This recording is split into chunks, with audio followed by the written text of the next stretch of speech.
All right, so let's step back a little bit to slide number 15 again.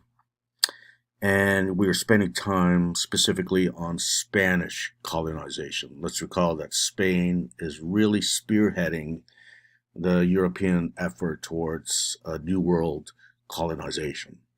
Um, and they're going to be followed by France shortly. And then, to a lesser degree, the Dutch will be involved. And then we'll see the English come along in the early 1600s. I mentioned all this before, but I'm reminding you again. And that's why we spend so much time on Spanish colonization because, in a way, they're establishing the European presence, the first to establish it. They are blazing the trail for future European colonizers. And, they're taking their early knowledge of what they know about the New World back to the Old World. Okay, and we talked about, just to recap very quickly, the motivating factors behind Spanish colonization. You see the three G's there, so to speak: God, gold, glory. That's to say, to convert the natives, to bring Christianity, but of course to attain wealth and also attain glory for the Spanish Empire. And we see how the encomienda system developed because, of course, the Spanish conquistadors want to attain wealth there, and the way to do that is to use native labor, the form of slave labor, right? To use native labor to extract wealth from the land, whether it's mining or in agricultural activities. And this was controversial, which actually led to the Las Casas versus Sepulveda debate, which we acknowledge is an early incidence of European race making as it expanded outward, right? Okay, so now we need to discuss this issue of settlement and miscegenation. So, what is miscegenation? There's a term you don't hear a lot nowadays because it's much less controversial. But I would say, even let's say 70 years ago, it was a very controversial activity. But before I go on to define it and apply it to the Spanish case, let me talk a little bit about settlement here. The Spanish colonizers, the early pioneers in this colonial activity, quickly realized they have to establish permanent settlement in the New World. You can't just, come with a fleet of ships every time and then try to gain some wealth and then send those ships home without leaving, permanent Spanish presence in the New World, right? You got to establish some permanent settlement rather than just going back and forth. So this means eventually they envision the emergence of what you could later call Spanish America, right? That is to say, Spanish towns, even who knows cities eventually, right? But they're going to start small. In the beginning, let me remind you that the Spanish foray into the New World was primarily military. Okay, we talked about Cortez and the conquest by the Spanish army against the Aztec Empire, which again happened. The conquest, military conquest, again happened in other empires. The Inca Empire, and so forth. So the presence of the New World, when it comes to Spain, was military. What you see as early um, sort of settlements is either the encomienda system or things like the military outposts, small military forts here and there.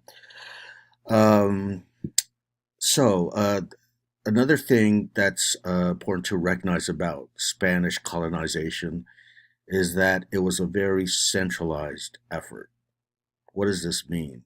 It means that authority, in terms of how they're going to settle, a policy that's going to be fashioned regarding settlement and treatment of the natives and conversion of the natives eventually, is all going to be dictated from above.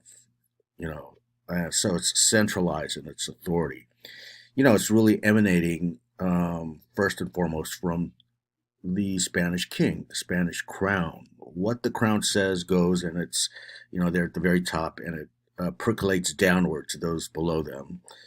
So this is going to be so different from English settlement, where, for example, you've heard of the Pilgrims, right? They're not following any central authority in their settlement. They're just going on their own. In fact, they're doing the opposite. They're trying to get away from central authority in England and establish their own, religious communities there.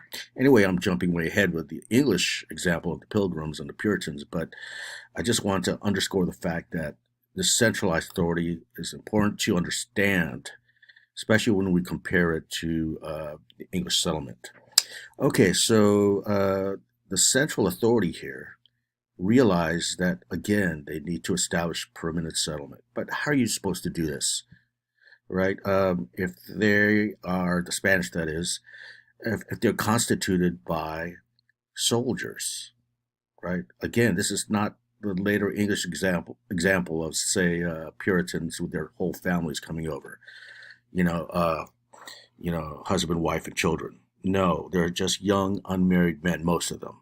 Okay. If you happen to be married, by the way, you're a Spanish soldier that had a wife in Spain, that person, the wife, was ordered to relocate from Spain to the New World. Okay. So you can imagine her anxiety, right, in leaving behind um, Spain, right, all to go to the New World, which is fraught with difficulty in terms of trying to survive there, right? It's a whole different area of the world.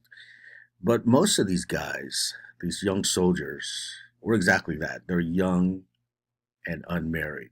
So how are you supposed to establish permanent presence in the form of Spanish settlements if you don't have people staying in them, right? Specifically, families.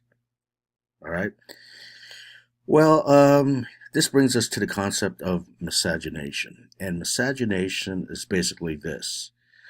Miscegenation refers to the activity of sexual relations between different races.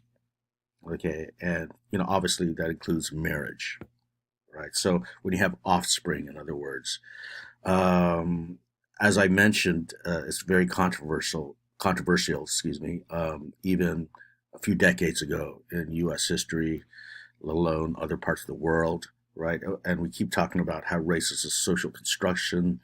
What that means is, race was at first conceived as natural distinctions between people of different skin color, meaning, it was thought that, this difference based on skin color went beyond the skin and went into biology, right? To use today's term, right? It was natural or it was biological. Okay, so very controversial back then. But of course, the centralized authority felt that something needed to be done.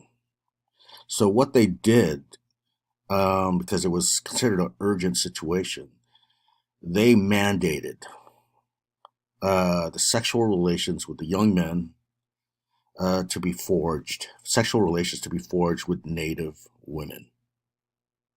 Okay? So they're allowing this to happen, miscegenation. In fact, it's ordered, it's a mandate from central authority. Okay? So this is their approach. Their colonial aim here is permanent settlement. It's important to acknowledge that, the colonial aim, right? It's a practical goal, a practical aim of theirs to establish permanent settlement, ultimately to get wealth and to dominate the whole area of the New World, right? You can't do that without permanent settlement. So their solution to this, one aspect of that solution, of course, is miscegenation. Okay, so what you have there is the forging of, marriages, Spanish men, Native women, they're having children, so forth. And I should mention this right off the bat. 100 years later, roughly 100 years later, when the English arrived to the New World, and again, it's not centralized, right? There's different kinds of groups of English persons coming over. You know, there's going to be no miscegenation with natives. Okay, for the most part. That doesn't say there's zero occurrences of this. Of course, they are. In fact, many of us are aware of Pocahontas, right, as this sort of folklore in American history. But putting that aside, for the most part, the English did not approve, let alone mandate, miscegenation. However, the Spanish did, roughly a century, earlier. Okay, so this is interesting because it's again in the central goal emanating from central authority, right? A permanent settlement. That's the colonial ambition here, and they're legislating sexuality in that process. Okay. Now, normally when I have class, I kind of put forth the question in class for discussion. What do you think will be the long-term effects of the policy of miscegenation being instituted in the early phases of Spanish colonization? Okay, I don't know if you could imagine what's going to happen here. Hopefully, you can, right? Well, it's basically this that in the long term, and when I say long term, I'm really talking, not just decades, but centuries even, right? What you see is a profound effect upon the racial landscape of what we call Latin America today. Okay? If you go to any part of Latin America, and I don't care if it's here in San Diego crossing the border to Tijuana, or maybe to El Paso crossing into Juarez, or maybe even taking a plane to South America or Cuba or what have you, right? The Caribbean, which was a former colony of Spain. What you see there is an interesting racial profile overall. Okay, I'm again speaking in general terms, right? It's an interesting mixture, right? It's not exactly purely European, yet it's not exactly purely indigenous. Okay, of course, most of them have Spanish surnames, right? We think of the racial group or ethnic group Latino, right? But when you think in your imagination, just like we imagine, the native Indian, and most of us imagine it just a singular way, in also a general way, we might imagine Latino as sort of, a mixture, not purely a European, but a mixture, darker skin color, and so on and so forth. Okay, so this is the long term effect of miscegenation. Okay, it's going to affect the racial landscape, to use my earlier term, of what we call Latin America today, or Spanish America, right? Or perhaps, Hispanic, areas of the world in the former New World or the Western Hemisphere, right? Okay, so that's why we're discussing this. And again, in our country, the United States of America, being a descendant of English civilization, when we formed as a country, we did not, in a broad sense, follow miscegenation. In fact, we discouraged it, if not outlawed it altogether. Now, it turned out to be a state law. Okay, but many states, including California, had anti-miscegenation laws. That is to say, if it was found out that you had a sexual relation or marriage with a person outside your race, you could be punished quite heavily, actually, go to jail and everything. All right. And why do we have that? Because the English, when they first came over, their colonial ambitions, their colonial goals were different from Spain. Okay. Spain had this felt need to establish permanent settlement. It's a centralized authority, but with the later English, they're not thinking along that way. They're just thinking about, oh, we have whole families coming over, like the Puritans. We're going to go to New England, right, and establish our own settlement there, Boston, for example, right? So this idea of mixing, quote unquote, the races, right, is something that's frowned upon, That's not really encouraged, it's discouraged. In fact, it becomes legally prohibited. Okay. Now, it's interesting to note this. I mentioned they were state laws, not a federal law that said you can't engage in miscegenation, right? It wasn't until the 1960s that the Supreme Court struck down miscegenation laws as unconstitutional. Okay, so we had these laws for a very long time, and it wasn't until the age of civil rights, during the 50s and 60s, that you know um, it was deemed unconstitutional by the highest court of our land, right, the Supreme Court.